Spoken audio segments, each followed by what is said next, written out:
Gangues, estados e grandes corporações. Sabe o que todos eles têm em comum?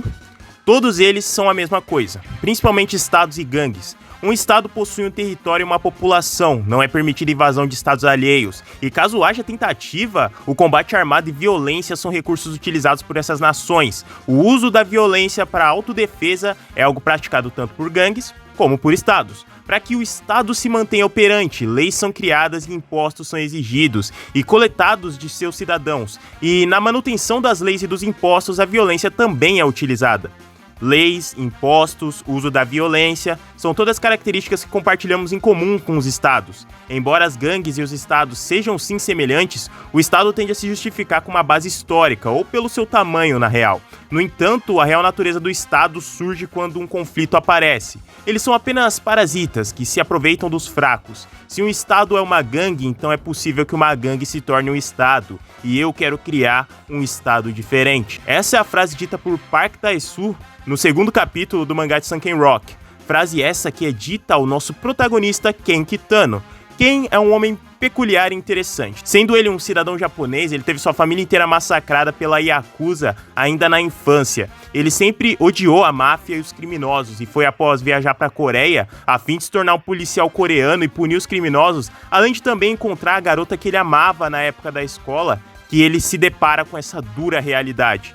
E se gangues e estados forem a mesma coisa? Se ambos operam do mesmo jeito? Se isso for verdade, se essa afirmação faz sentido, assim, da mesma forma que um estado consegue proteger os fracos através da polícia, uma gangue também seria capaz de fazê-lo, e é com essa mentalidade que o Ken não só se torna um gangster, como dada a sua força, ele se torna o líder da gangue Sunken Rock. Mas e se o oposto ocorresse? Ken é um homem que teve sua vida destruída pelas gangues, quis se juntar a uma força estatal e no fim acabou se tornando um gangster. Mas e se um homem tivesse sua vida destruída por um estado, uma nação? E se ele decidisse também se tornar um gangster a fim de fazer alguma coisa diferente?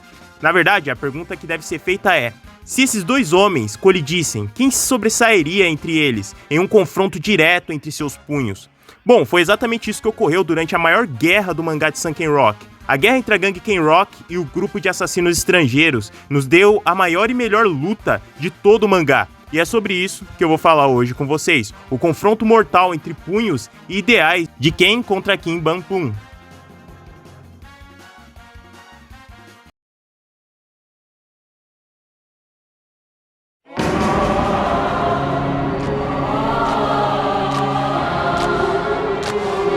Antes de mais nada, é importante entender a relação única entre o Ken e o Kim e como eles se conheceram.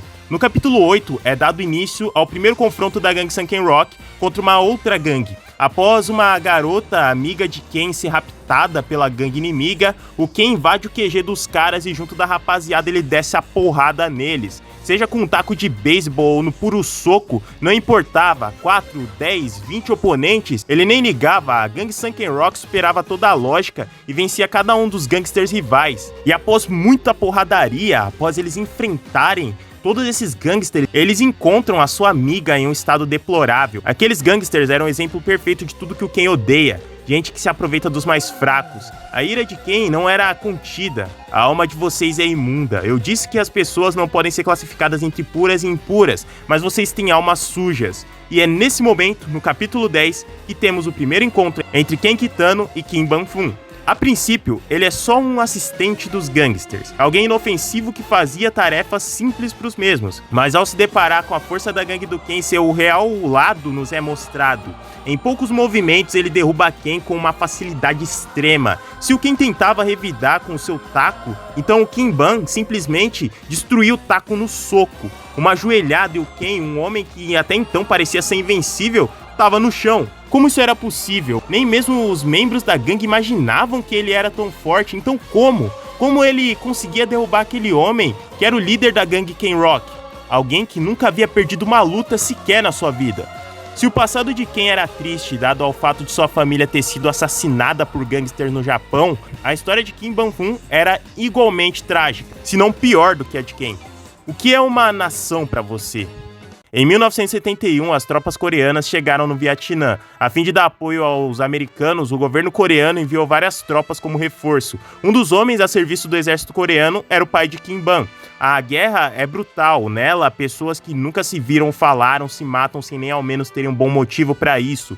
Os vietnamitas viam os coreanos e americanos como invasores de suas terras, ao passo que os americanos e coreanos viam os vietnamitas como inimigos mortais. Crimes de guerra eram cometidos a rodo, civis eram fuzilados sem nenhuma razão, e foi durante um desses crimes de guerra que o pai de Kim Ban salvou uma menina vietnamita. Para ele, a guerra não fazia sentido, porque vietnamitas e coreanos precisavam se odiar, porque ambos os povos precisavam se matar, apenas pelos interesses de suas nações.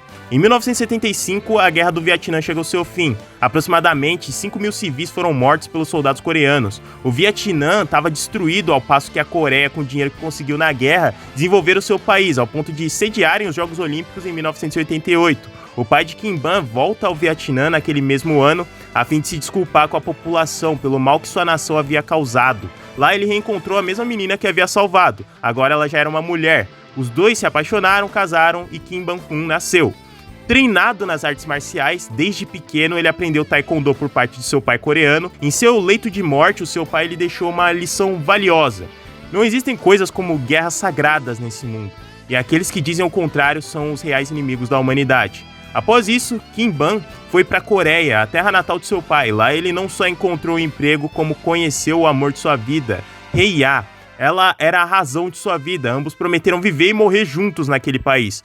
No entanto, após uma fatalidade, tudo mudou. Os chefes no trabalho de Hye-ya tentaram abusar dela e, preferindo a morte àquele destino terrível, ela se jogou do prédio tirando sua própria vida. Um país é apenas uma razão para matar pessoas. Kim Ban-fum matou todos aqueles que eram culpados e saiu vagando por aí. Ele conheceu a gangue Galki e desde então passou a trabalhar para eles. Uma gangue e um estado são iguais, essa afirmação se reforça aqui. Se pessoas de um estado possuem preconceito com quem vem de fora, em uma gangue não é diferente. Kim Ban-fum sempre foi humilhado dentro de seu próprio grupo, apenas por ser um estrangeiro. Ao ver que seu ideal e de Ken eram iguais, ele decide se juntar à gangue Sunken Rock. No entanto, é rejeitado por Ken, e após outra troca de socos violenta, após o Kim quebrar os braços do Ken, o Ken não parava de ir pra cima. Ele continuava lutando e simplesmente rejeitava a ideia de alguém como o Ken se juntar a eles, mas não porque ele era estrangeiro ou coisa do tipo, simplesmente porque para Ken, estados e gangues eram iguais, então ambos deveriam proteger as pessoas e não serem instrumentos de vingança por parte de seus membros. Após ser rejeitado pela gangue Ken Rock, Kim Ban-fum vai embora. Ele some na noite, porém uma coisa era certa: ele e Ken se encontrariam novamente, mais cedo ou mais tarde. Após esse conflito, Ken fica desolado. Ele nunca havia perdido uma luta em toda a sua vida. Se ele queria proteger os fracos, ele precisava ficar mais forte, e assim ele o fez. No Monte Shirisan, em um templo antigo, ele e os seus aliados aperfeiçoaram seus corpos, poliram suas técnicas marciais em um nível absurdo e se tornaram mais fortes que qualquer um.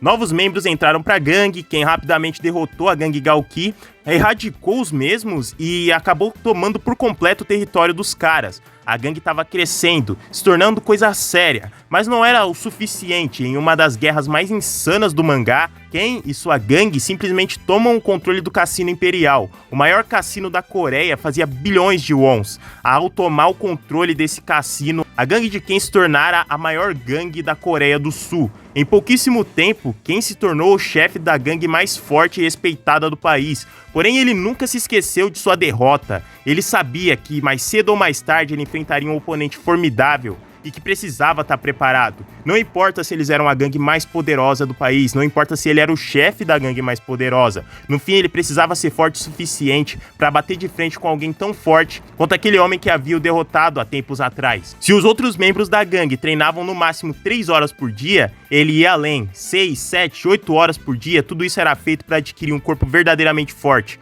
Acordar às 6 da manhã, exercício de flexibilidade, abdominais, 100 flexões com um braço em apenas 20 minutos, essa era a rotina do líder da maior gangue da Coreia. Ele nunca parava de treinar, nem mesmo durante suas férias. Ele treinava como se estivesse se preparando para uma verdadeira guerra, para uma ameaça além do normal. E no capítulo 42, essa ameaça se revela. Um homem misterioso com capuz em meio à chuva diz a Kim Hui, a assassina da gangue Ken Rock, que ele tem uma mensagem para o chefe e que eles se encontrariam novamente muito em breve.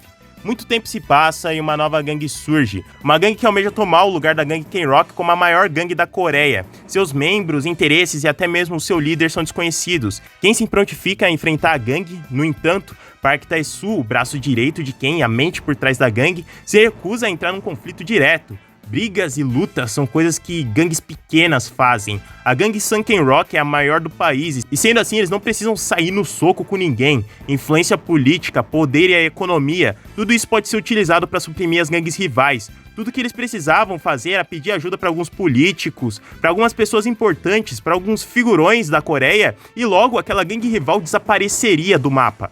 No entanto, as coisas não saem como planejado. O sistema inteiro já estava corrompido e alinhado com a nova gangue. Políticos, outras gangues, membros do mercado imobiliário, todos queriam o fim da gangue Sunken Rock.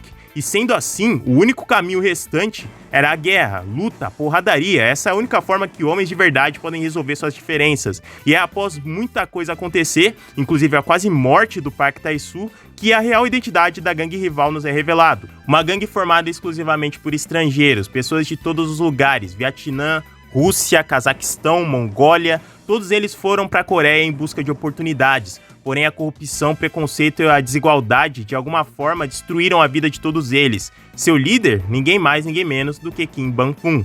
Ele, mais do que ninguém, sabe como é ter sua vida destruída por uma nação ou por uma gangue. E como se já não bastasse terem agredido membros da gangue Sunken Rock, a gangue de assassinos estrangeiros decide raptar a namorada de Ken. Ali a guerra já estava declarada. Durante uma noite silenciosa em uma mansão abandonada, a gangue Sunken Rock e os assassinos iriam se colidir. E o mais importante, quem finalmente teria sua tão esperada revanche. Muitas batalhas são travadas nessa guerra. Muita coisa acontece, no entanto, o que nos interessa de verdade é a luta entre Ken e Kim, o líder da gangue mais forte contra o único homem que um dia o derrotou.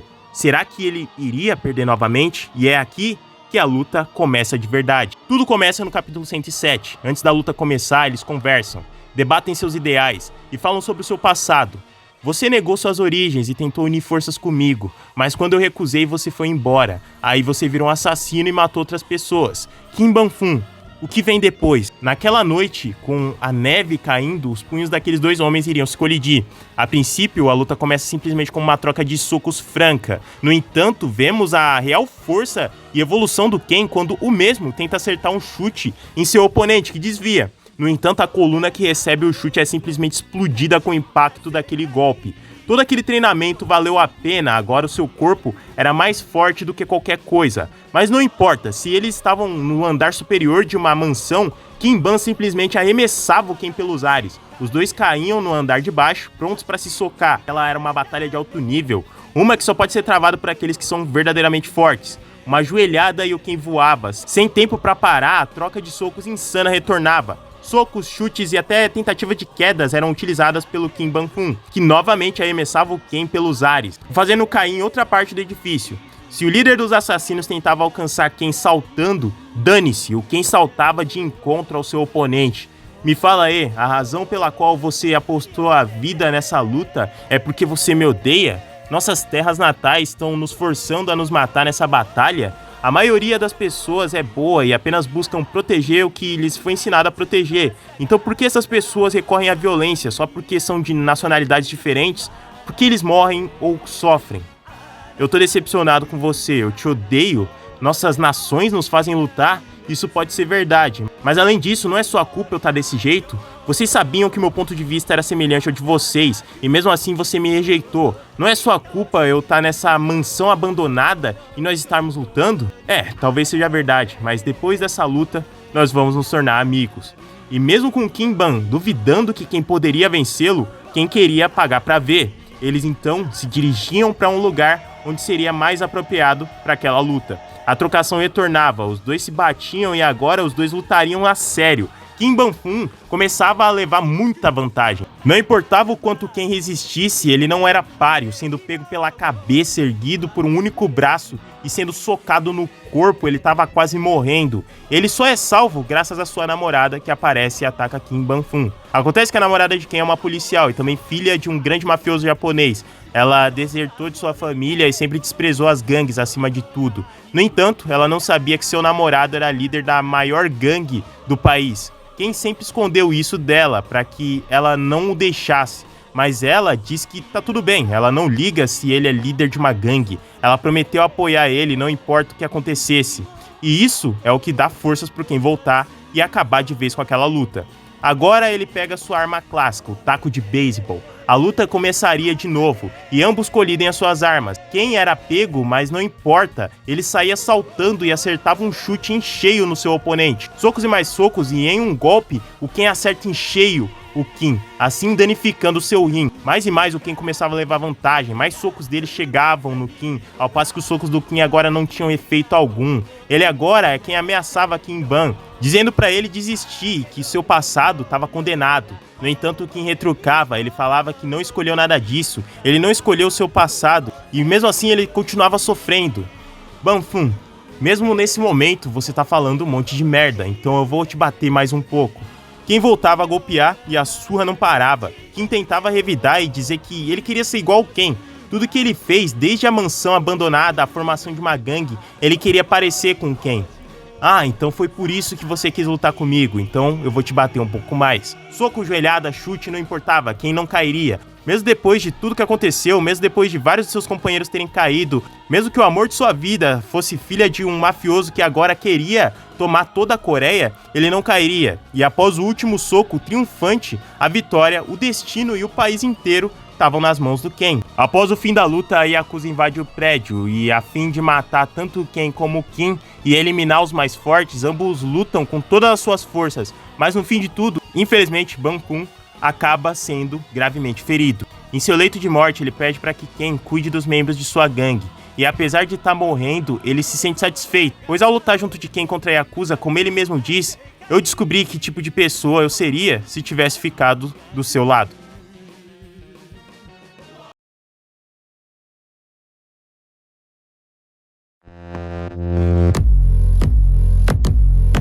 Bom, esse foi o vídeo, muito obrigado a todo mundo que assistiu até aqui. Se você gostou, se inscreve no canal, deixa aí o seu like. E me fala o que você acha de Sunken Rock, essa obra que eu gosto tanto, e dessa luta e dessa rivalidade em si. Eu gosto muito desse arco da guerra do Ken contra o Kim. Eu gosto muito dos dois personagens, os dois contrastam muito bem. E é uma luta muito interessante. Mas enfim, comenta aí e comenta se você quer mais vídeos de Sunken Rock. Essa é uma obra que eu não vejo sendo comentada tanto assim quanto deveria. Existem poucos vídeos a respeito da obra e muita gente nem sequer conhece a história dessa obra de luta e de gangue. Mas enfim, é isso. Eu vou ficando por aqui. Valeu e falou!